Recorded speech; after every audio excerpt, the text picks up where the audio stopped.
Buenas tardes a todos, gracias por vuestra asistencia. Yo soy Antonio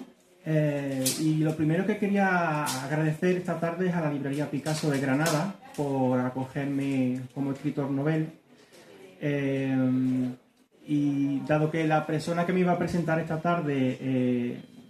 que tiene el cargo de directora de una biblioteca municipal de aquí de Granada, no ha podido asistir por motivos laborales, pues ante todo voy a hacer una breve presentación de mí mismo y seguidamente pasaré a hablar de mi novela. Bueno, yo vengo de Cádiz. Soy, como he dicho antes, autor novel, es mi primera novela publicada por la editorial Atlantis, aunque anteriormente había escrito algunos relatos, también de corte histórico y algo de poesía no publicada. Esta ha sido, digamos, mi ópera prima como autor en el mercado editorial. Bueno, soy licenciado en lingüística, he trabajado enseñando lenguas extranjeras en centros privados. También he hecho algunos trabajos de traducción al inglés, sobre todo para autores que se autoeditan. Y bueno, también he pasado por el mundo de las bibliotecas públicas. Y mi afición por la escritura viene relativamente de hace pocos años, porque yo, como suelo decir, me he hecho como escritor más que nada leyendo mucho desde mi más tierna adolescencia, leyendo desde literatura juvenil, rápidamente pasé a la literatura adulta y sobre todo por mi decidida afición y amor a la historia, ¿no? Entonces, entre ese autodidactismo que yo siempre he profesado de la historia y esa pasión por la lectura, pues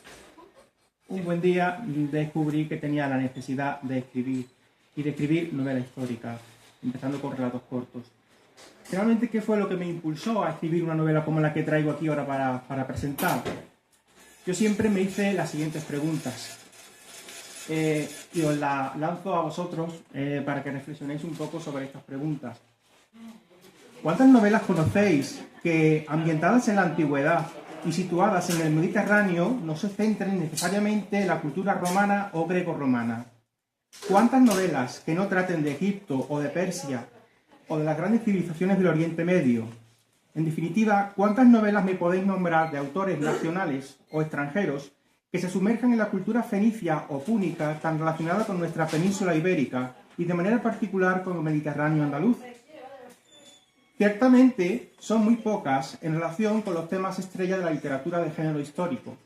y aún menos, tal vez casi o virtualmente inexistentes, cuanto más nos retrotraemos desde los periodos históricos marcados por la entrada de Roma en el escenario mediterráneo, y más nos centramos en el occidente representado por esa Ofiusa, como llegaron a llamar los griegos a la Hispania anterior a Cartago o a la propia Roma. Mi novela responde, por tanto, a la necesidad que yo sentía de escribir sobre algo acerca de lo cual no se había novelado anteriormente, al menos con el famosísimo templo de Hércules del Gádor fenicio como protagonista.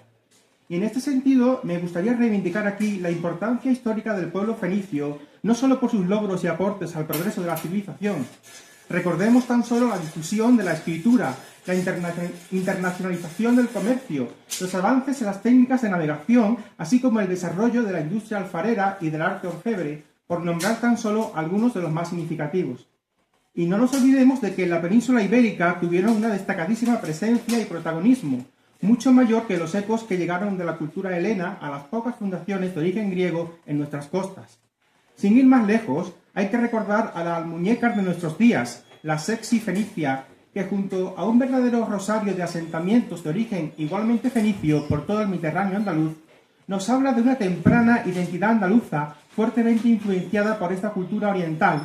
facilitada por esa simbiosis y entendimiento que otorgan las armas del comercio. De toda esta prosperidad, el centro neurálgico era el templo gaditano del Melcar fenicio, posteriormente asimilado al Heracles griego y finalmente identificado con el Hércules romano, a caballo entre el mito de Tartesos y Argantonio en la Andalucía occidental y los testimonios textuales de épocas ya mucho menos remotas que reflejan de manera similar el esplendor que proporcionaban tanto las riquezas y materias primas de nuestras tierras como la producción local de artículos de lujo, así como de otros de primera y muy demandada necesidad en todo el Mediterráneo. Recordemos la industria del salazón y la famosa salsa garum, de origen fenicio occidental, junto a la más tradicional exportación de paños tintados, reconocida en su calidad por griegos y romanos. Ni que decir tiene que el propio árbol de la granada, símbolo de esta ciudad, fue traído por fenicios a estas tierras, así como el olivo y animales domésticos como el asno, la gallina o el gato. A continuación leeré la breve sinopsis de la contraportada de mi novela para continuar destacando algunas características de la misma. Columnas de Hércules, frontera occidental del mundo conocido, mediados del siglo IV a.C. Una misteriosa embarcación persa procedente de la conquista de Sidón arriba al templo fenicio de Melkart en Gadir.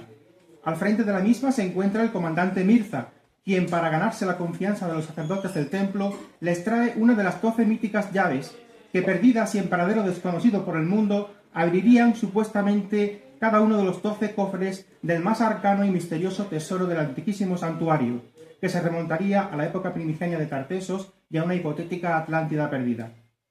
Sin embargo, lo que en realidad trae consigo es una conspiración en ciernes para derruir la gloria del templo, apoderándose de todas sus riquezas y fundar con ellas las primeras colonias en Occidente sometidas al poder persa. Con este fin, y en connivencia con algunos notables de Cartago, capital del Mediterráneo, no dudará en sobornar a los guardias y servidores del templo, pero, más allá del atentado a las riquezas del santuario, ¿conseguirán estos hombres de Oriente su propósito de robar los secretos que guarda y custodia el más famoso templo de Occidente? Esta novela es una novela histórica de aventuras que trasciende las lindes de lo documentado, ciertamente, pero no abandona el espacio de lo históricamente verosímil, y en la que no faltan los componentes clásicos de las relaciones humanas. Relata principalmente la historia de un gran asalto organizado al templo de Hércules en Gadir, el Melkart fenicio y el Heraclés griego, el más rico y famoso santuario fenicio de la antigüedad, emplazado en el mítico entorno de las islas Gadaira, actual bahía de Cádiz. Centrada en el eje mediterráneo greco-fenicio, poco difundido novelísticamente en comparación con el archirrecreado mundo greco-romano, mi novela resulta una mezcla de relato histórico y de aventuras, en la que no faltan tampoco los componentes clásicos de las relaciones humanas como el amor, el sexo, odios y envidias, fidelidad y traición, nobles y viles ambiciones, grandeza y miseria, en definitiva, luchas vitales, pero también defensa de lo trascendente en la vida del ser humano, como he intentado reflejar mediante los ideales de la época. Su narración está provista de un gran elenco de personajes diversos y repleta de emocionantes tramas cruzadas y subtramas paralelas. En resumidas cuentas, mi novela gustará especialmente a los amantes de las aventuras enmarcadas en la historia de la antigüedad y los relatos netamente inspirados en ella, entreverados de aventuras, como digo, de intrigas, de acción y suspense. Vargas Llosa comentó una vez que para él novelar era contar una historia para entretener y emocionar al lector. Sencillamente eso. Yo he intentado cumplir este principio a rajatabla en mi novela, de tal manera que he primado esos aspectos dramáticos de toda novela de ficción que nos aproximan al interior de los personajes, por lo que la novela posee diferentes puntos de vista, maneras de ver el mundo a veces contrapuestas pero enriquecedoras, propias de una ciudad cosmopolita, como por entonces ya era Cádiz, en la cual encontramos escenarios originales e insólitos para un lector del siglo XXI. He tratado de plasmar el pensamiento y la mentalidad de la época, pues como dijo Umberto Eco, una novela histórica que no refleje esto es una novela fallida. He querido también colorear de evocadoras descripciones los pasajes de mi novela con el objetivo de sumergir al lector en un ambiente propicio para su implicación con las situaciones por las que pasan los personajes. Al mismo tiempo, he querido rehuir de toda tentación de recrear fantásticamente la acción y, en cambio, dotarla a lo largo del argumento de la máxima verosimilitud histórica. La épica narrada es, por tanto, una épica realista. En definitiva, ¿qué podrá encontrar el lector en mi novela? Aventura, misterio, rebelión, venganza, traición, intriga, pasión amorosa y sexual, tensión dramática, exotismo, suspense, luchas y rivalidades, personajes singulares y escenarios insólitos, pasajes evocadores, diálogos vivos que nos hacen penetrar la psicología de los protagonistas, así como grandes episodios bélicos representados en épicas escenas de batallas y combates navales. Por todo lo cual, yo espero y deseo que la novela que os llevéis hoy aquí os deje una honda huella en vuestra experiencia humana como lectores y os resulte inolvidable a la par que os descubra y os enseñe un mundo nuevo de la antigüedad, tan justamente desconocido para quienes vivimos en este entorno geográfico que habitaron e influyeron los fenicios fuertemente por su cultura. Y ya sin más quisiera agradecer a los asistentes su presencia hoy aquí y especialmente a una persona que se encuentra detrás de la muchacha que me está grabando y que sin duda le tengo que agradecer el que hoy mi novela se encuentre en librerías de Cádiz, Málaga, Granada, librerías virtuales en internet. Y bueno, es la persona a la que tengo que agradecerle el impulso vital necesario para afrontar la página en blanco todos los días y a la que dedico mi novela en la portada interior. Y bueno, pues que va para ella, para Florentina, y muchas gracias a todos.